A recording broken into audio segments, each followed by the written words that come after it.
திராவிட கட்சிகள் 2 பேருக்கு ஓட்டு போட்டு 30 வருஷமா என்னுடைய சர்வீஸ்ல பாத்துட்டோம். அப்படி ஒண்ணும் பெரிய முன்னேற்றம் கிடையாது புதுக்கோட்டை மாவட்டத்துக்கு. ஓகே.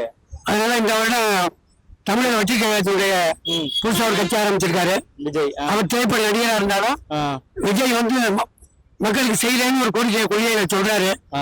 இந்த மாற்றுக் கட்சி 2க்குமே நாங்க போட்டு அழுத்து போயிட்டோம். சொன்ன வாக்குறுதி எல்லாம் எதுவுமே நிறைவேற்றல.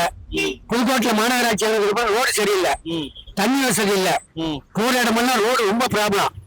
அதெல்லாம் நிவர்த்தி பண்ணாம மாநகராட்சி அறிவிச்சு வரியை ஏற்றிட்டாங்க. சொத்து வரி ஏறிடுச்சு, தண்ணி வரி ஏறிச்சு, மின் கட்டணம் எல்லாமே ஏறிடுச்சு.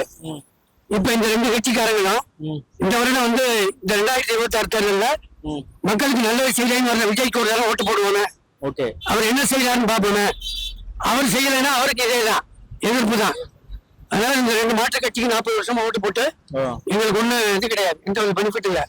அதனால புதுசா ஒரு நடிகரா இருந்தாலும் மக்களுக்கு அந்த நடிகர்ல அவருக்கு எவ்வளவு பணம் கிடைக்கலாம் அதெல்லாம் விட்டு நான் மக்களுக்கு நல்லது செய்யறேன்ட்டு தமிழக ஒரு கட்சி ஆரம்பிச்சு தேர்தலில் நின்று வரேன்னு மக்களுக்கு நல்லது செய்யறேன்ட்டு வர்றாரு. அவருக்கு ஒரு சான்ஸ் கொடுத்து பார்ப்போம்.